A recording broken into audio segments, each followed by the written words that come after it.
Yes. What chapter? The center. Chapter 2.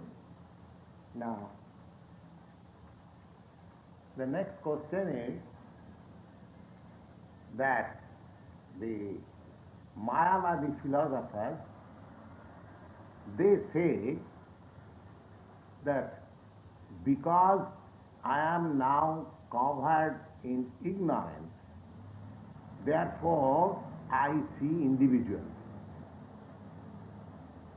Yes.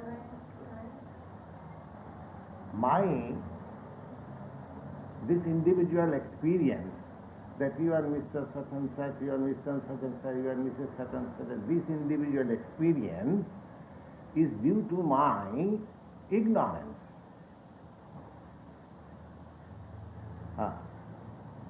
And generally they give the example of a disease, I think it is called medical terms myopia.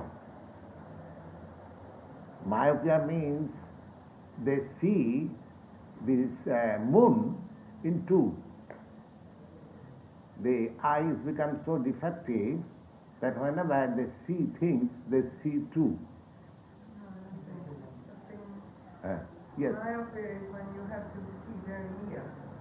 I said, it may not be myopia, but some disease. If somebody sees yes, yes. In two, in two. Sickness? Yes, it is sickness. The eyes. Because the thing is one, but due to my disease of the eye, I see one thing two.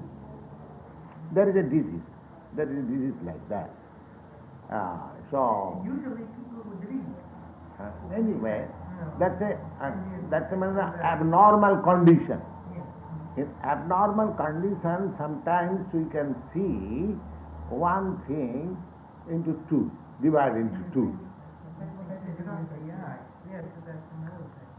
So now, that ignorance you cannot apply to Krishna. Because he is all perfect. And if he is not all perfect, then there is no value of his instruction. A man with defect and knowledge cannot impart an instruction. His instruction, therefore, the whole Vedic process is parampara system. Parampara system means that I cannot deviate, I cannot make any interpretation.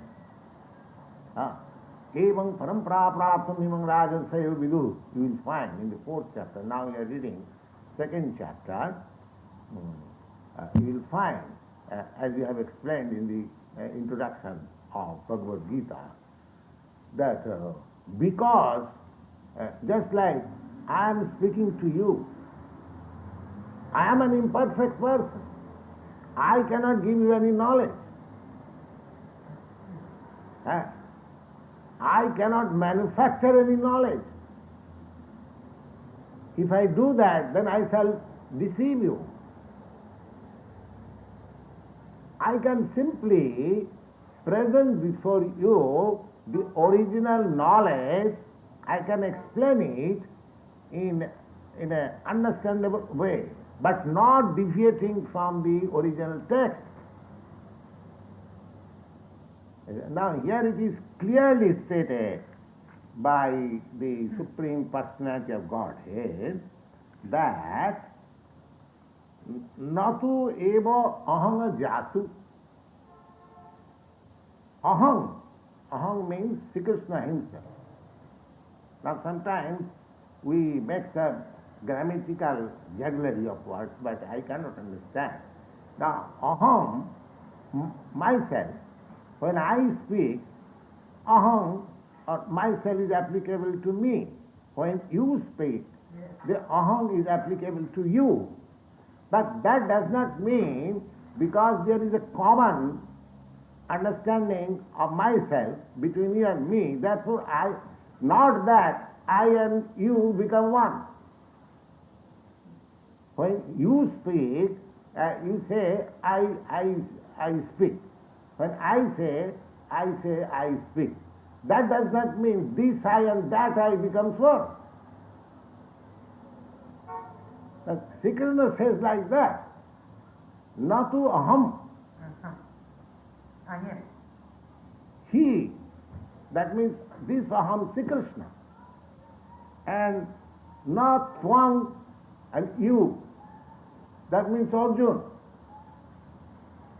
And na ime janadhipa, neither all these kings. That he is dividing the whole audience into three. Myself, yourself, and they. And again he confirms his survey, all. He never identifies into what. So this is the version of Sri Krishna. Now if I say that our interpretation of aham, I, myself, yourself, and he or she, different vision, this is due to our ignorance. You can say, because I am ignorant, it may be my mistake that I see differently from you. But Sri Krishna, Lord Sri Krishna cannot see like that. He is above all this ignorance because he is all perfect. And we have already defined that the Supreme Lord is full of knowledge. So, he is full of knowledge, supreme knowledge.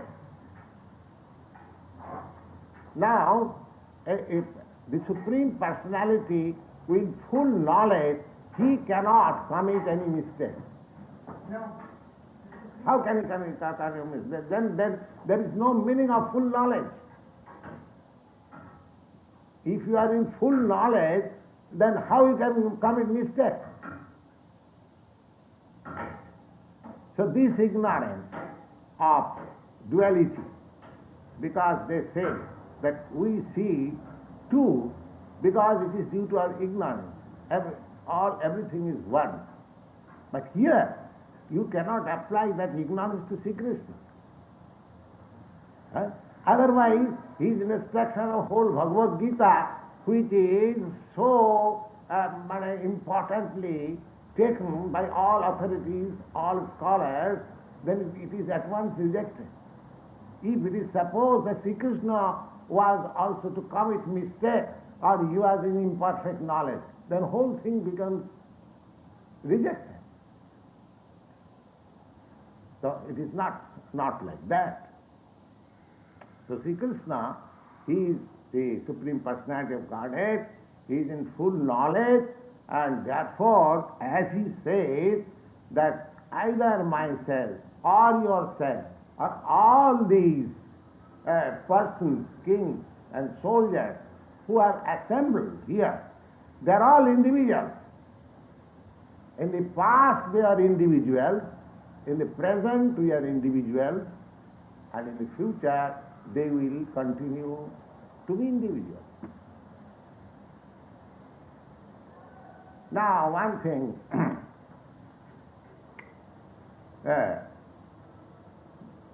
suppose another argument is that due to ignorance, just like an animal, it thinks that there is water in the desert, and they reflect water in the desert. Now, in the desert, due to sun's reflection, you might have experienced in the street also during blazing sun, it appears like water. Now, that animal, because it has no knowledge, it is, flying towards water in the desert, although there is no water. But a sane man like you and me, and a human being, he knows that there is no water. There is no water.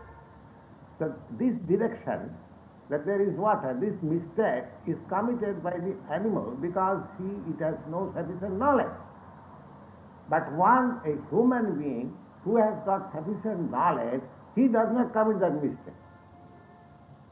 Yes.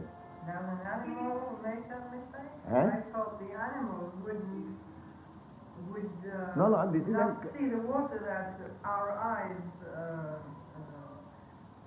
tell us that there is a mirage in the desert. Yes, That doesn't prove that an animal I mean to sees say, the same thing. any sane man who has got the knowledge that this is only reflection of the sun, it is not water, he will never go there. He knows that it is useless to search water in the desert. Similarly, if Sri Krishna is in full knowledge, he cannot say that in future also we shall all remain individuals. He says that in the future also we shall continue to be individuals. Now, he cannot give that misdirection.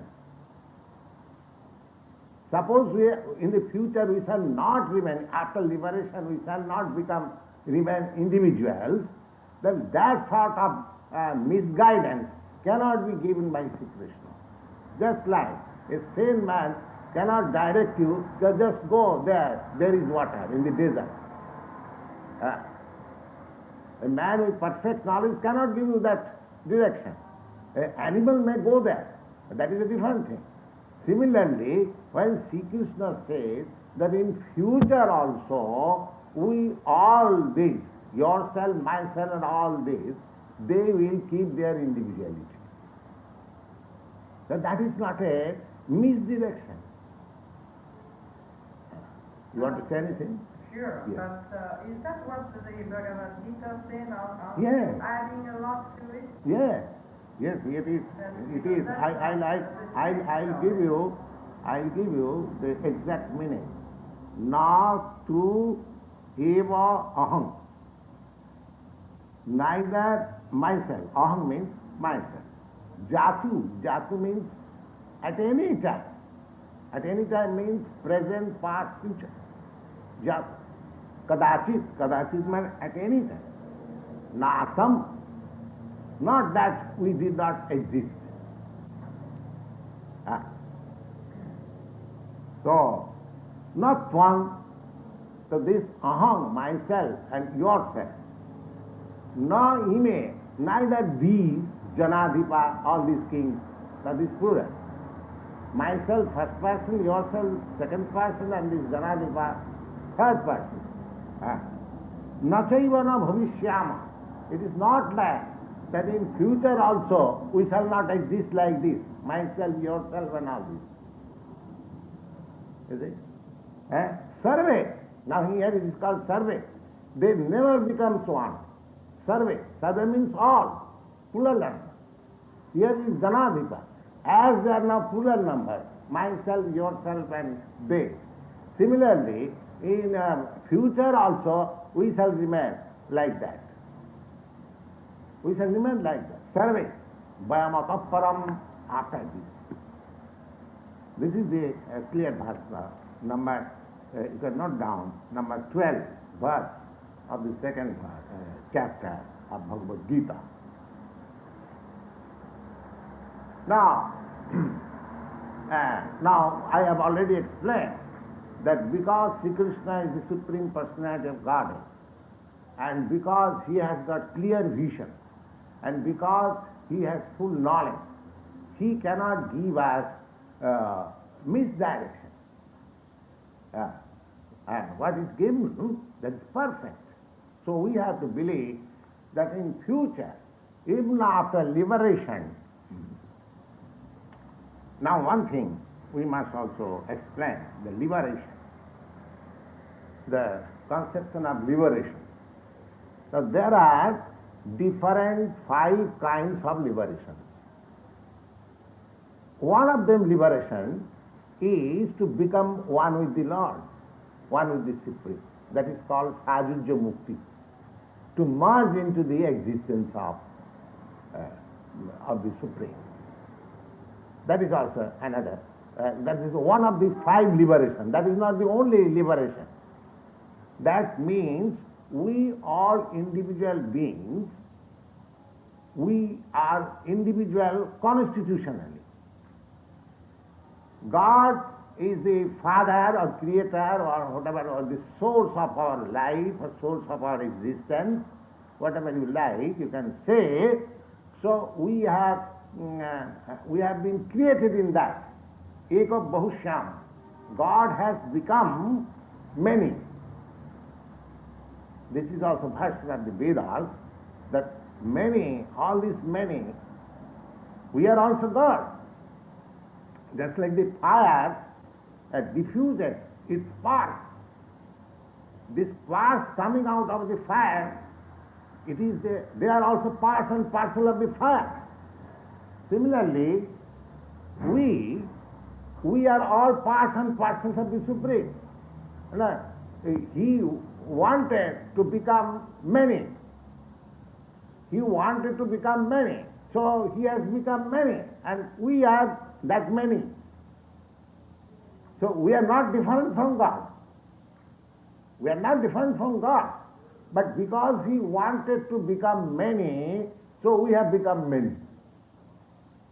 Now thing is, when God wanted to become many, there must be some purpose behind this. Otherwise, why did he like to become many? He was one. One without second, that's all right. But why did he become many? So that is a question one must like to put, that why God became many. That answer is that because God is a Satchidananda Vigraha, he is all pleasure, therefore without many there is no pleasure. Just like here I sit down the whole day alone, but I become more active and more pleasing when you come. Whenever we want to enjoy some pleasure, pleasure is not enjoyed alone. Pleasure is enjoyed with many. Now, God is by nature, He is Anandamaya Abhyasa. He is always full of pleasure, full of blissness. Now, if He wants to become many, He is omnipotent. He can become many. Where is the objection there? He can manifest himself in various. Just now we quoted a verse from Brahma Samhita, Advaita, Achyuta, Anadi, Ananta Rupam. Ananta Rupam means unlimited forms. Unlimited forms. Still, they are one. In spite of becoming unlimited, that one. Just like the sun, if you put here millions of pots, water pots, in every pot you will find the sun's reflection. But that millions of reflections, sun does not mean the sun has lost his oneness. Sun is one. That is also a Vedic system, that we are a reflection like that. So anyway, these many forms of God is from the desire of God. Now, out of this, because God has got some desire, transcendental desire, to enjoy with many, He enjoys with His own energy because He is all perfect. Just like if I want to enjoy life, I want a family, I want a wife, I want children, I want friends, I want servants. So I have to think before having a wife, you see. Because I am limited, so I think twice whether I am able to keep a wife, then whether I am able to maintain my children, these things are considerations. And actually, in the present society, every young man is thinking like that. You see, whenever the question of marrying is there, they think like that. But that thinking is due to our imperfectness. Because we are not all powerful, therefore we think like that. But when we give the qualification to God that He is all powerful, omnipotent, so He can maintain any number of children or any number of wives. Otherwise there is no meaning of omnipotence. So similarly, God has become many, and He has got a plan behind this thinking of many. Now, out of these many, if one wants to merge again into the existence of God, so God has no objection. God has no objection. Now, from God we have become many. Now, suppose I or you want that I don't want to keep myself as one of the many. I want to become one with you. If you like that, that is called sadhya mukti. So God does not deny it. All right, you merge into me. But that does not mean all other many is also merged into you. That's because individually I want to merge into the existence of God. That does not mean all other many, because many means not only a myself. There are millions and billions and trillions of many. So, if out of that trillion, billion, one wants to merge into the existence of God, the God has the all-powerful, why he should deny it? All right, you merge it. If you don't want to keep your individuality, if you want to merge into myself, all right, you are welcome. Jedhathamang prapaddante, in the Bhagavad Gita you'll find it. Anyone who wants me in any way, I fulfill his desire. So, that oneness, merging into the existence of God, that is not a general rule. That is a specific instance only, that if anyone wants to merge into the existence of God, he can do that. God has no objection. But if others, that does not mean that everyone as a rule merge into the existence of God. No. There are others. Just like another example, you take it. Generally, this example is given that the rivers all flow into the sea and they become one. Or the drop of the ocean water, when put into the ocean, the drop of the ocean water loses its existence, is become one with this. That's all right.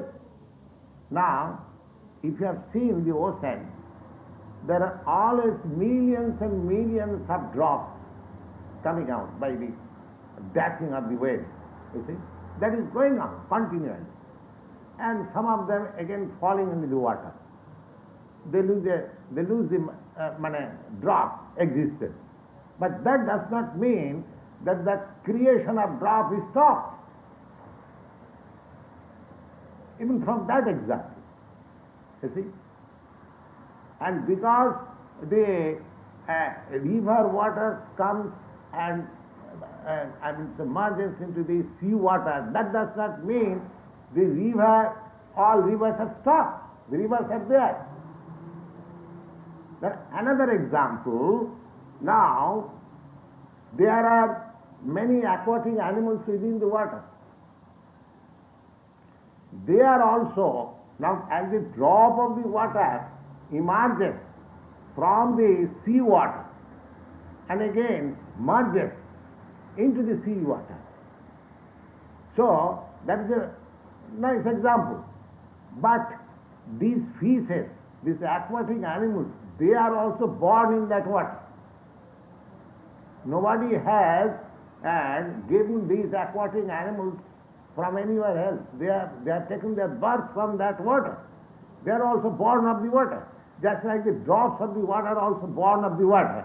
Similarly, these living aquatic animals, they are also born of the water. Now, the drop of the water merges into the water and loses its existence. That does not mean there are other living entities within the water, millions and billions. They also lose their identity. They keep their identity. So, some of the living beings may merge into the existence of the God. That's called Adijjamiti. But there are many millions and millions and billions of Ananta. They want to keep their existence and enjoy the association of God. That is the difference between Jnani and Bhakta. The Jnani's ultimate end is Nidbhed Brahmanusandhan. They want to become one with the Supreme. He does not, the Jnani does not want to keep himself separately from the Supreme. He wants him to be merged. You mean the Jnani yogi? Jnani, yes, Jnani. Jnani, not yogi. Jnani. Jnani. Jnani means philosophers, empiric philosophers. Empiric philosophers, you see. Brahmavadi. Those who want to merge into the existence of Brahma. That they are called Jnani. And those who meditate on God within himself, they are called yogis. This is general definition. And those who worship the Supreme as personality of Godhead, they are devotees. Yeah, so my point, the name you say Jnani and Bhakta. Jnani, yogi and Bhakta. Bhakta, Bhakta. the other one. Bhakta, Yes. like the Bhakta. Bhakta. Nani, how do you spell it? Jnani. Jnani. Jnani. The spelling is Jnani. So, the Supreme Truth is Brahma, Paramatma and Bhagavan. The Supreme Truth.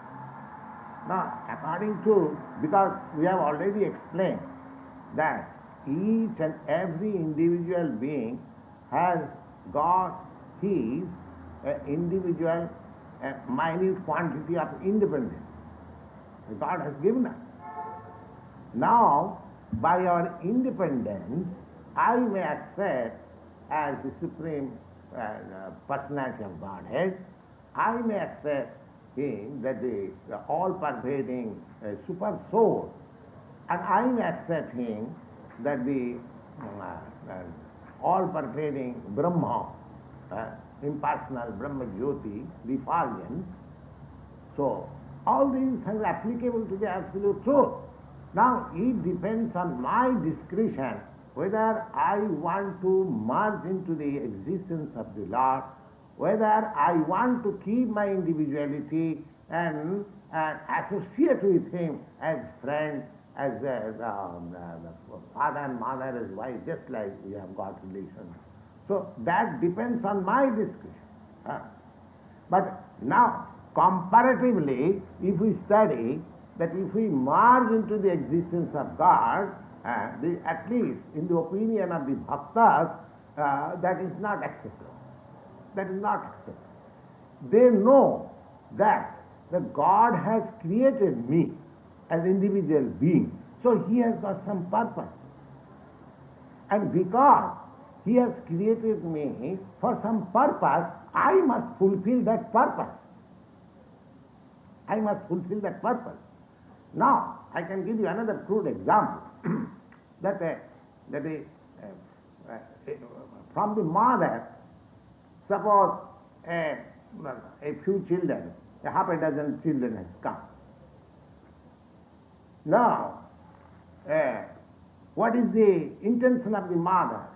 The mother or the father, mother, father, same thing, who has taken the responsibility of the children, they want to be happy. Otherwise, why people are and taking so much trouble whole day for maintaining their children. There is some happiness.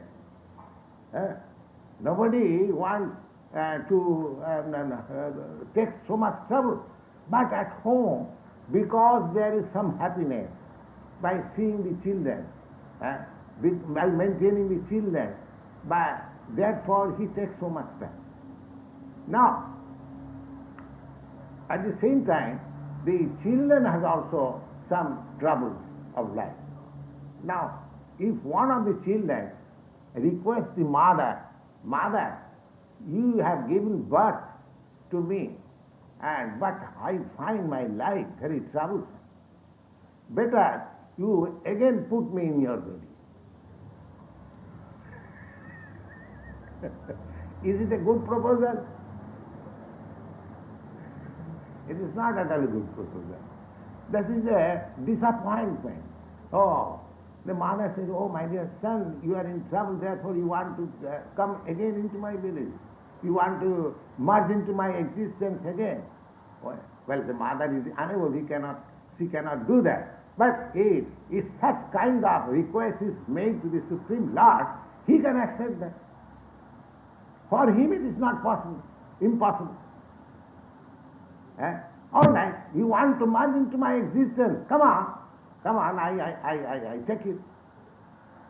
But the thing is, whether the son who requests the mother or the father like that, he is sane person.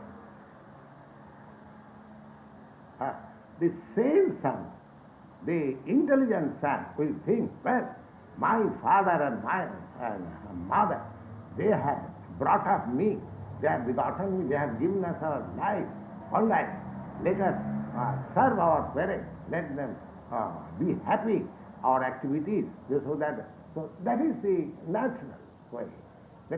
So because God has created us in so many individual living entities, we are all parts and parcels, just like father and son or mother and son. Sons and are the parts of the body of the mother. We get this body from mother's body. That's a fact. Similarly, you will find in Bhagavad Gita also that this material nature is the mother and the Lord is the father. And the father is giving seed into the womb of the mother, and we have all come out from we have got this material body. Similar thing. Now, this point that to merge into the existence of the Supreme Lord, if it is proposed by some individual soul or individual living entity, that can be accepted by the Lord. Sadhya Mukti. That is not very difficult.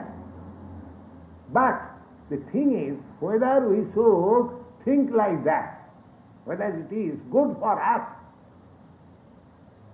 that is my choice.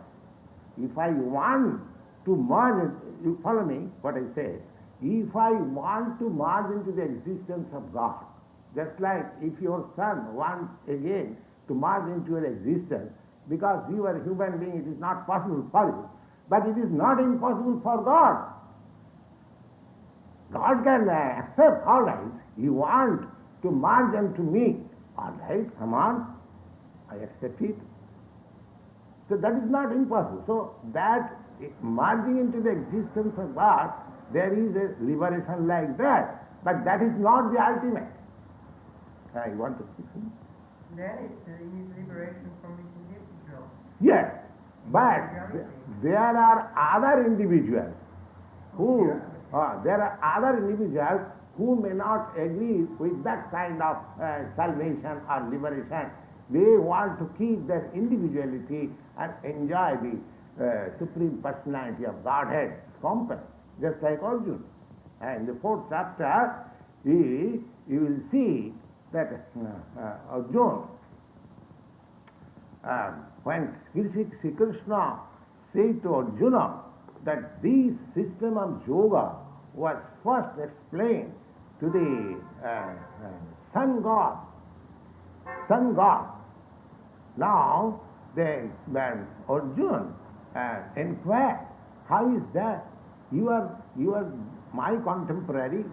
How you say that you advised or instructed this yoga system to sons?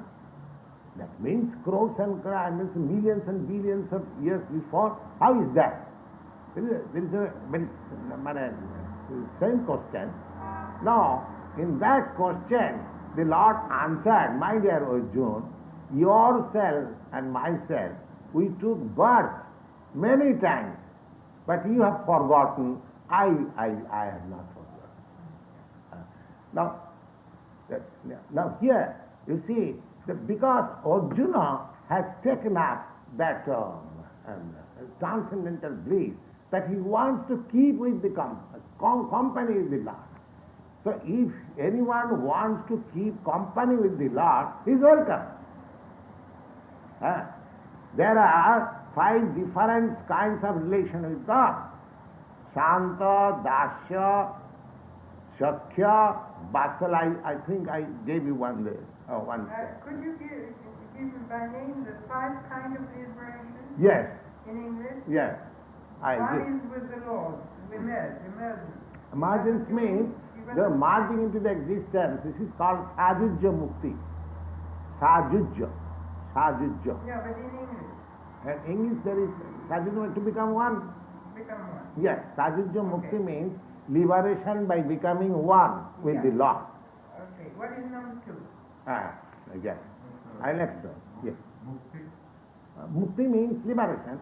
Mukti means now we are in egoistic condition with this material body. Now mukti means when we shall be liberated from the material existence and we shall get our spiritual life proper. That is called mukti. Just like a person is suffering from disease, fever. Now when he is out of fever is attacked, he is called mukta. Roga mukta. Roga mukta means he is free from the disease. Similarly, mukti means because we are now encumbered with this material body, as soon as we become free of this material conception of life, that is called mukti. That is called Brahma Bhuta. Brahma Bhuta. Generally, Dr. Mishra is teaching this, that what you think of yourself, what I am. I am not this body. That is the whole process of this teaching. So, we have already discussed, and the same point is being discussed nicely in Bhagavad Gita, that we are not this body. Our material identification is wrong. So we have come to that point, come to that state, you see, that I am not this body. And because I am not this body, therefore, I have no connection with this world. Because my connection with this world is due to my body. It's due to my body. I consider one woman my wife because I have got bodily connection. I consider somebody my son because bodily connection. I consider this town, this country my country because my body has grown up from this land. So in this way, as soon as one becomes free from the conception of identification of this body, he becomes a liberated soul. Therefore, you find in Bhagavad Gita in the later chapters that as soon as one emerges out from this conception, he is prasannatma.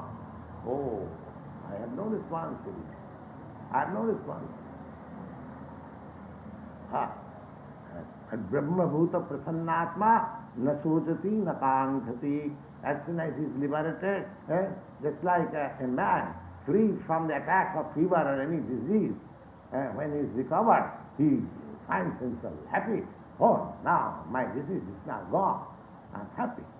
Similarly, as soon as we come to the spiritual understanding of our existence, then our life will be joyful. That is the sign. Whether a man is freed from this material existence, mukti, mukti can be achieved even in this life. Mukti.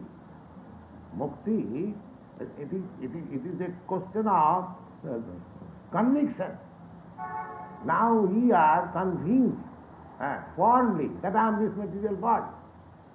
And as soon as I gave you the other day the example of Socrates, he was convinced that I am not this body. So he was offered poison. He gladly took it. Well, what is this? I can take it. Because yes, then he is Mukta Purush. He is liberated soul. Never mind. You want to kill me, kill me. I don't like all that. So this liberation, this is liberation. Now this liberation is divided into five. There are five concepts. One of the liberation is to merge into the existence. Our birth was from the Supreme Absolute. Now, after liberation, we merge into the existence of the Supreme. That is called Sajujya Mukti. Now, besides this Sajujya Mukti, there are other five muktis which the Vaishnava Sampradaya or the devotees, the Lord's devotees, they accept. They practically, those who are pure devotees, they do not want any kind of mukti. They do not, even they are offered. They are simply after the service of the Lord.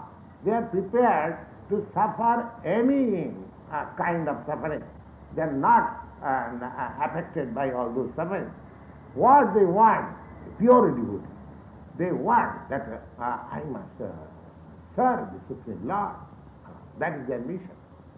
So anyway, these bhaktas or the devotees of the Lord, for them there are other four kinds of mukti. And what is that? This is Sajujya Mukti, to become one with this. Now there is then Saruppa Mukti.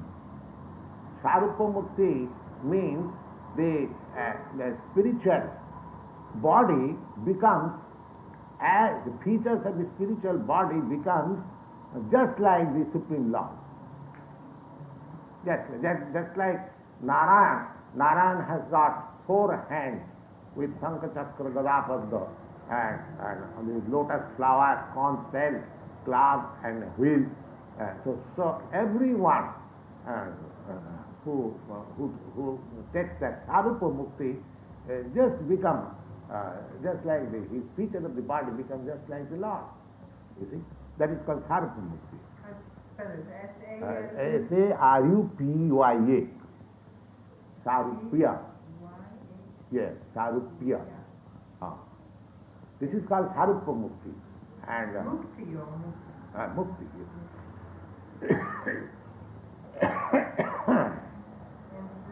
And three, there are two I have explained. Sajujya and Sarupa. Then Salokya. Salokya means one can get habitation, residence in the same planet where God is there. That is Salokya. And then next is Sarsti. Sarsti. S-A-R-S-T-I. Sarsti. Sarsti means to get the same opulence. As I already explained, opulence. He gets all the opulences as the Lord has got. He becomes so as good as Lord, becomes so powerful. You see, this is called Sarsti. And the last is Samipya. Samipya means he is always in the company of the Lord, just like Arjuna. Arjuna is always, whenever Lord takes his incarnation, Arjuna is there. Arjuna is there. Samipya. They are never separated. Just like husband and wife, never separated. You see, or the father and the son. Of course, nowadays the question is different, but generally the family members, they all remain together. Samipya. And the father and the boys and the wife, they remain together. So there is Samipya Mukti. Samipya Mukti means to remain always as associate of the Lord. That is Samipya Mukti. So these 5 kinds of muktis are there, and the purpose is that even after liberation, the living entities, they keep their individuality. Just like as associate of the Lord, as resident of the Lord's planet, or to have the bodily features of the Lord in so many ways, and one can merge into the existence of the Lord. That is also accepted. So simply merging into the existence of God, that is not the only liberation. That is one of the liberations. But the devotees of the Lord, they do not accept such kind of. They do not want to merge. They want to enjoy the company. That is the difference between. Both of them have become liberated. Merging into the existence of God, that is also liberation. And to keep individuality and enjoy the company of the Lord, that is also liberation. Yes. Therefore, may I say that the 4 last ones are what you call the demigods. No, demigods, they are not liberated. They are not liberated? No. Demigods, they are just like delegated officers for maintaining this material existence. Just like sun. Sun is a demigod. Sun, the moon. Moon is a demigod. And what about the masters who are working? The masters who are working the... Master is the Lord. Yeah, but there are different masters of higher degree that you were calling, you were mentioning before. There are some of different degrees who are working. Yes, they different degrees. Just like everyone is servant of the Lord. Yeah, but that's degree, not what you call not the degree. master. Now suppose take for example the sun, the chief living entity, or the chief man or chief living being in the sun planet. Now, his position and my position, there is a vast difference. And he is maintaining such a planet, and he is situated there as the chief man or the chief living being. So his degree of power is far, far greater than the degree of power here President Johnson or something else. You see? So, that degree of power does not make him that he is God. He is not God. He is also servant of God. Anyone, even Brahma, anyone. There is a verse in the Chaitanya Charitamrita that Ekola Ishar Krishna Arsa Bhritta. The individual living entities, there are so many, multi. But all of them, they are servant of the Lord. There may be, their position may be upper or lower in different degrees, but that does not make them equal with the Lord. The Lord is different. That is also mentioned in the Patanjali Yoga system. Lord is supreme. He is the great. He is the greatest. Asumantha. Nobody is equal with him, and nobody is greater than him. That means nobody is equal with him, nobody is greater than him, that everybody is lower than him. So, is that question sound? Yes, you were using the other day very often the name of demigods, and that's what demigods are just like you and me. Demigods just like you and me. But they have got a degree of power than me and he. Now you just say it's the sun. A sun, yes, he's also living. The sun is a planet. The sun is a planet, but there is a controlling deity also. There is a control, just like here in this planet, when you go and up, you see it is a ball. But in this ball, there are so many controlling deities here also. President Johnson, Prime Minister of India, this and that and so many things. But when you go up, you see just like a ball. You see? So when you come here, you find similarly from the distance of 90 millions of miles, you can see the sun just like a ball, but it is not ball. It is a far, far greater than this planet. And there are cities and there are men and there are persons and everything. But they are made of fire. Their body is made of fire. Your body is made of earth. That is the difference. Just like in the water, you cannot live because your body is made differently that you cannot live in the water. Similarly, the aquatics in the water, they cannot live in the land. Similarly, because I cannot live in the sun planet due to this my body, that does not mean there are no living beings. They are living beings. You see, after all, the whole material world is made of 5 elements: earth, water, fire, air, and ether. Now, these 5 elements, in some planets, you will find earth predominant. In some planets, you will find water predominant. In some planets, you will find fire predominant. In some planets, you will find air predominant. But that does not mean that there are no living entities. There are living entities. The sun planet is a planet where fire is predominant. Now, according to medical science, that by heat and fire, the germs are killed. But in the fire also, they are living entities. Just like Dr. Mishra was giving the example the other day about opium.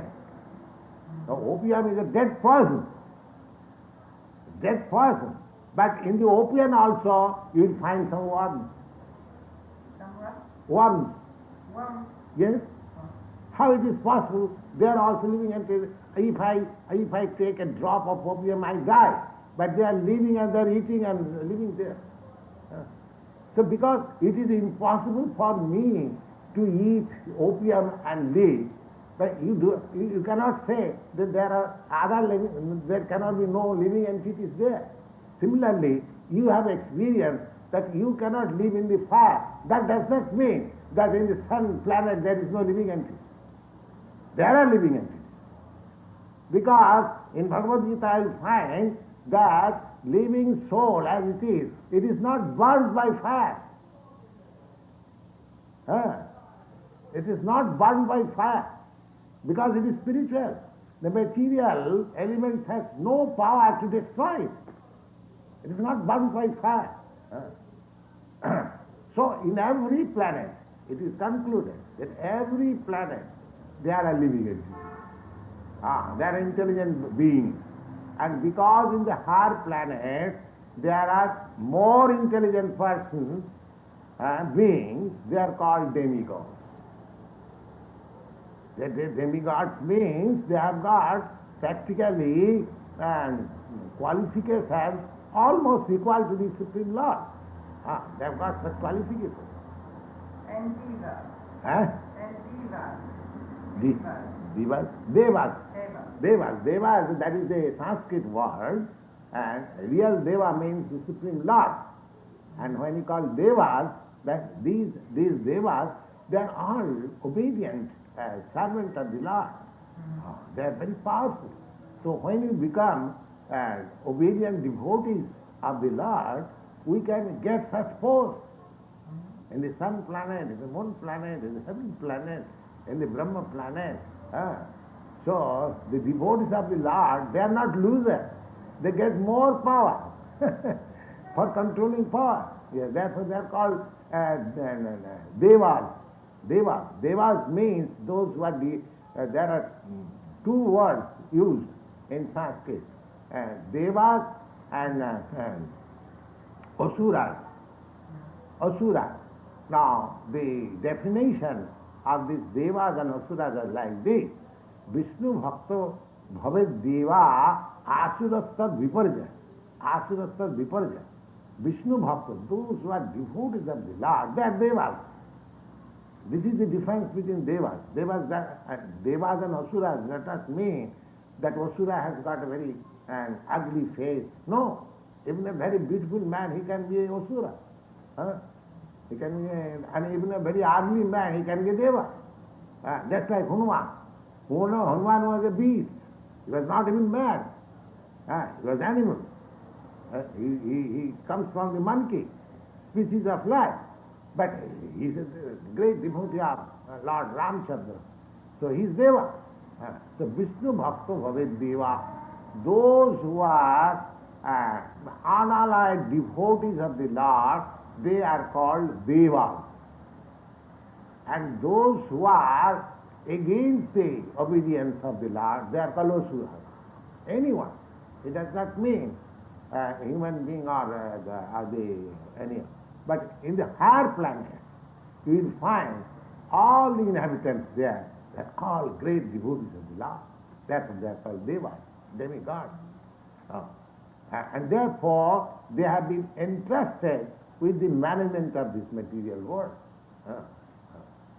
Just like confidential persons are given responsible posts in government, similarly, because they are devotees of the Lord, they have been awarded these posts to be sun god, to be moon god, to be Indra, heavenly god, to be Brahma, like that. So many, Marichi, and so many. You see? Yes. Are they working a lot with the vibrations of music? Huh? With music? Oh yes, everything is there. So why do you think that only here in this planet everything is there and there is nothing? This is our foolishness. Just like you have never been to India. But I'm giving an example. If you think that the Indians, they do not eat, they do not sleep, they do not marry, that is a madness. That is a madness. If you think that Indians do not eat, or Indian, because you have not seen them, but if as soon as you know, they are also human beings like us. Just like, as for my example, when I was in India, I was thinking of America something wonderful. Now I see here, there is not at all any difference. The only difference is that you people are fair complexion, your bodies are white and they are cotton. Or they are not so white, but there are white men also. In India you will find varieties of color, beginning from this American European color down to the black Negro color. You will find in India. There are so many colors. So, and actually I give you my frank admission that when I was in India, I was thinking the Americans may be a different type of people, or they may be thinking in other ways, they may be so many differences. But here I see there is no difference at all. No difference at all. Only some bodily features. Even I study the pigeons, I see, oh, the same pigeons are here playing just like Indian pigeons, and when I see the sparrow, so there is no difference. There is. There is. Besides the sparrows, the other birds, as a rule, here in America are bigger than the birds in Europe. Yes. The same kind of birds. Yes. They're bigger here. Yes. I admit that. They're stout and strong. Yeah. Yes. See the squirrel, I see. I saw the squirrel in the park. Yeah. Oh, they are also bigger. They're bigger. And that is also natural. You see, just like in African people, they are taller. They are taller than the Aryan people. Even in, you say, these black Negroes, they are taller than in American people. So there is little difference, of course, that is it. But on the primary facie, there is no difference. Similarly, in the sun planet, in the moon planet, there are also human beings like us.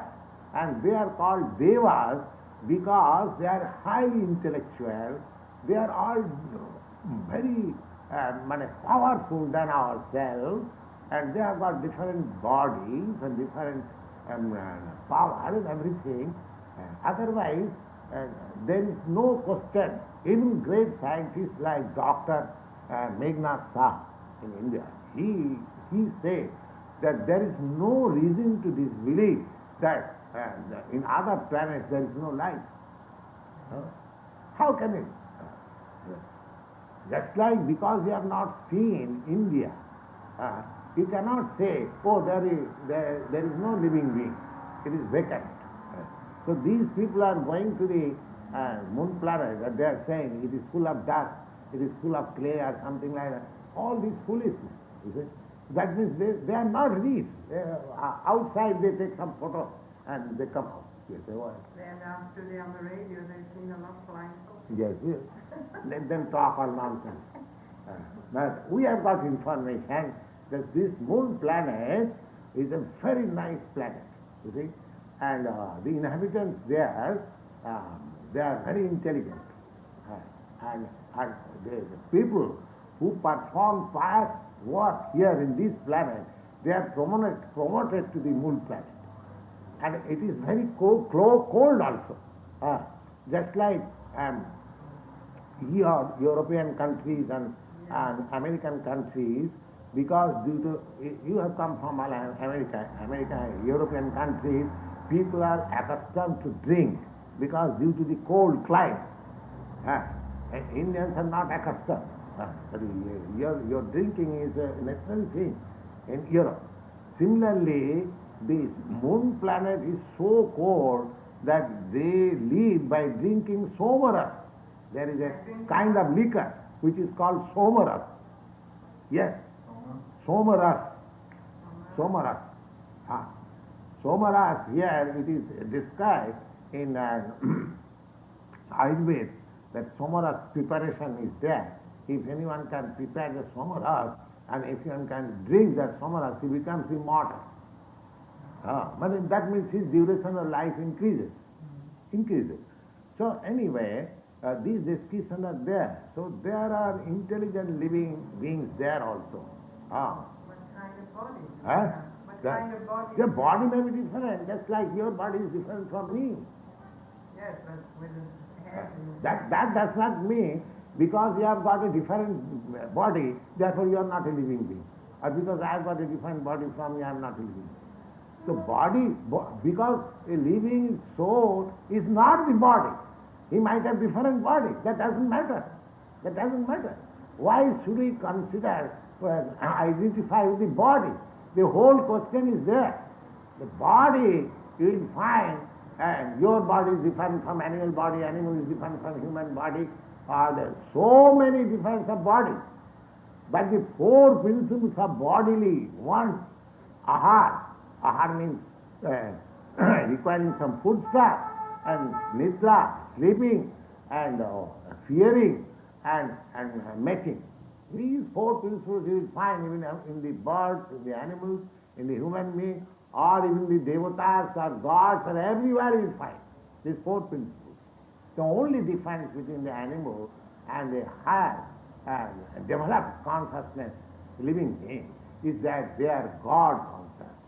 They accept the supreme law. That makes the difference between lower animals and upper.